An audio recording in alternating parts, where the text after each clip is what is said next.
The Revenge, bab 61, Red 21+, penulis Neng Neng. Pada malam itu, Kiara menatap sendu pada langit malam tanpa bintang. Keadaan di balkon kala itu sungguh gelap gulita tanpa penerangan. Jujurnya, Kiara suka akan suasana ini. Sepi, sunyi, hening. Ibu, Ayah, malam ini kenapa kalian tidak muncul? Kiara selalu menganggap jika bintang yang paling terang di atas sana adalah wujud dari ayah dan ibunya yang sudah lama tiada. Jika sudah terlampau rindu, maka Kiara akan berbetah diri menetap dalam luasnya hamparan bintang langit malam.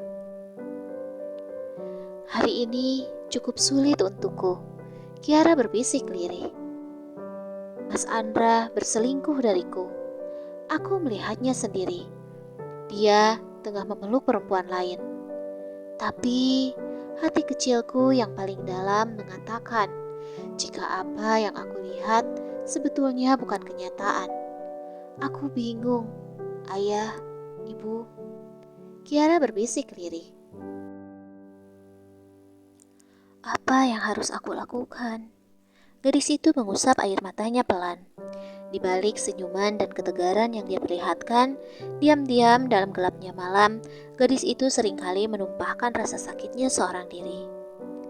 Aku begitu mencintai Mas Andra, dan air mata itu semakin deras mengalir di pipi mulusnya. Brak! Kiara mengerjap takut, kala merasakan ada sebuah lemparan benda tumpul tepat di samping tubuhnya.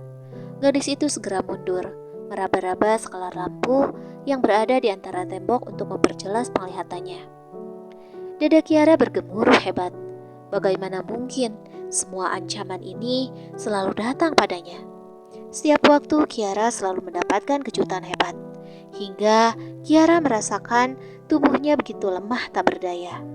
Tangannya meraba sebuah kursi yang terdapat di sana, sebagai pegangan untuk menopang bobot tubuhnya. Saat penerangan sudah menyala, Kiara melebarkan matanya. Kala melihat ada sebuah batu berukuran sedang dengan serpihan vas bunga yang berserakan.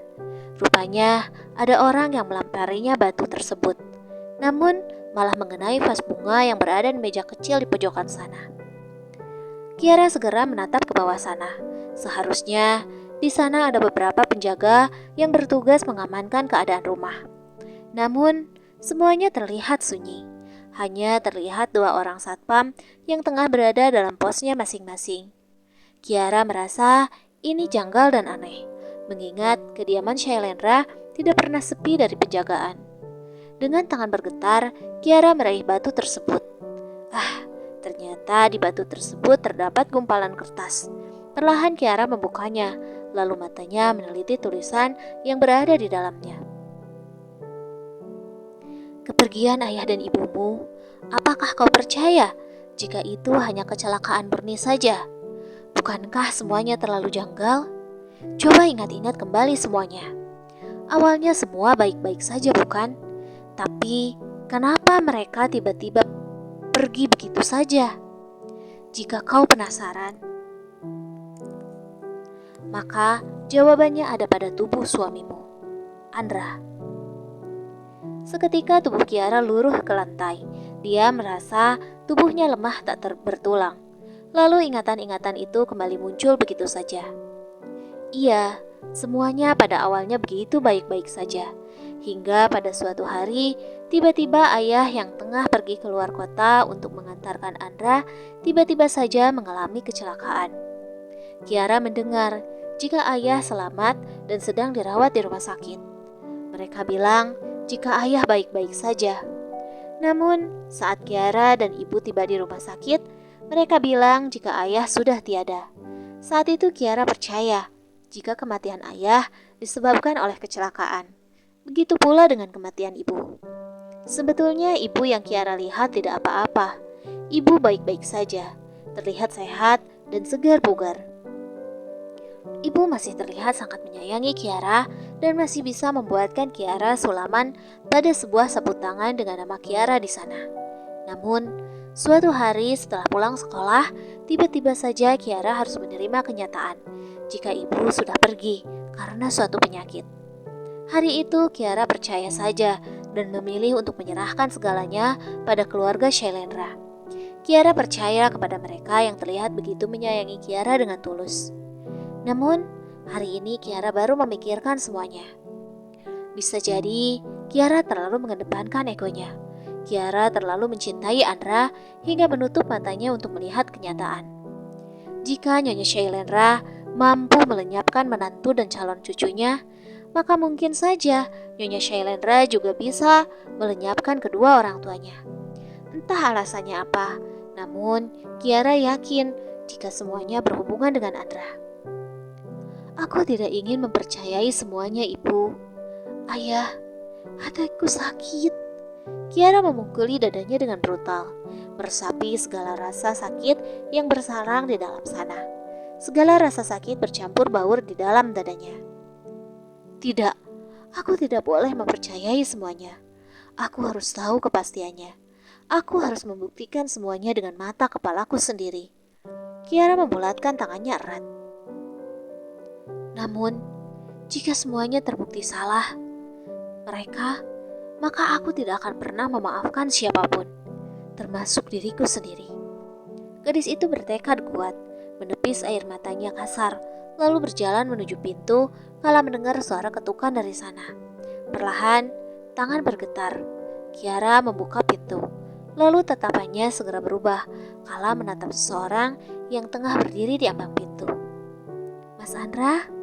Kiara tersenyum lembut. Kiara tahu, untuk mencari tahu semua kebenaran ini, ia harus berhadapan dengan Andra, suaminya sendiri. Pertemuan macam apa yang dilakukan di tempat seperti ini? Kesepakatan macam apa yang harus mereka setujui jika pembahasan yang mereka lakukan jelas tidak Kiara mengerti sedari awal? Mereka hanya membahas beberapa hal dengan menggunakan kode yang begitu random. Kadang mereka tertawa, kadang berdecih, kadang juga mereka mengumpat. Kiara satu-satunya perempuan yang berada di sana. Sekuat apapun Kiara berusaha untuk mengerti, namun pengetahuan Kiara belum sampai sejauh itu. Kiara hanya mencoba untuk mencerna semuanya. Matanya tetap awas memperhatikan sekitar. Dari sekitar 10 orang yang berada di sana, tidak ada satu orang pun yang Kiara kenal. Kiara masih tetap berdiam, tidak mengerti. Hingga tiba-tiba pada sebuah kesepakatan yang juga masih belum Kiara pahami. Bahkan untuk produk yang mereka setujui pun, Kiara masih belum mengerti. Perusahaan Shailendra bergerak di banyak bidang. Lantas untuk kali ini, produk apa yang akan mereka bahan kerjasama mereka? Bahkan karena kerembangan cahaya, Kiara tidak bisa membaca dengan jelas tulisan yang berada di kertas di hadapannya. Satu persatu, orang telah menandatangani kertas yang disodorkan oleh seorang pria muda yang sedari tadi hanya memperhatikan jalannya diskusi. Hingga kertas tersebut tiba pada seorang pria yang duduk berjarak 2 kursi dari tempat duduk Kiara. Hati Kiara merasa tidak nyaman. Entah kenapa, perasaannya menjadi tidak enak. Keringat dingin mulai mengalir di dahinya. Hingga kertas tersebut kini sudah bergilir pada seorang pria yang duduk tepat di samping Kiara. Ayah, Ibu, batin Kiara menjeritkan nama kedua orang tuanya, berharap dirinya masih dilindungi Sang Pencipta. Silakan Nona. Kertas itu kini berada di hadapan Kiara. Hati gadis itu menjadi bimbang. Haruskah dia menandatangani sebuah kerjasama yang bahkan dia sendiri tidak mengerti? Nona, jangan buang waktu kami. Silakan tanda tangani. Bentakan itu entah datang dari mulut yang mana. Yang jelas, kini tangan Kiara tengah bergetar memegangi pulpen yang berada di hadapannya. Tangannya terangkat ketika membubuhkan tanda tangan. Namun, asap. Beberapa dari mereka sibuk mencari masker oksigen yang ternyata sudah tersedia di dekat kursi masing-masing. Seperti kejadian ini sudah berencana saja. Asap putih tiba-tiba datang entah dari mana. Padahal dalam ruangan ini sama sekali tidak ada ventilasi udara. Bahkan ruangan ini tanpa jendela. Kiara menjatuhkan pulpen yang tengah dipegangnya. lalu segera meraba mencari masker oksigen untuk digunakannya. Namun nihil, Kiara tidak menemukannya sama sekali, hingga tubuhnya terjatuh dengan tangan berusaha menutupi hidungnya.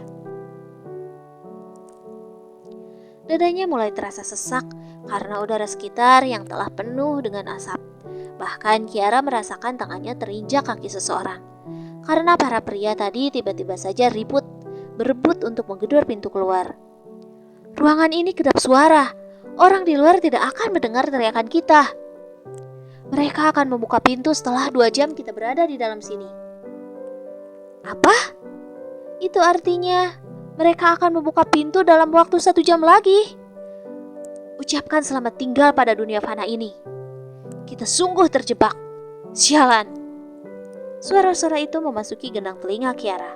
Bahkan hingga napasnya hampir saja berakhir. Kesadarannya hampir saja menghilang. Kiara tidak mengharapkan apapun kali ini. Sekuat apapun dia mencoba, ternyata dia tetap saja kalah. Kali ini, Kiara hanya ingin tertidur dengan lelap. Bolehkah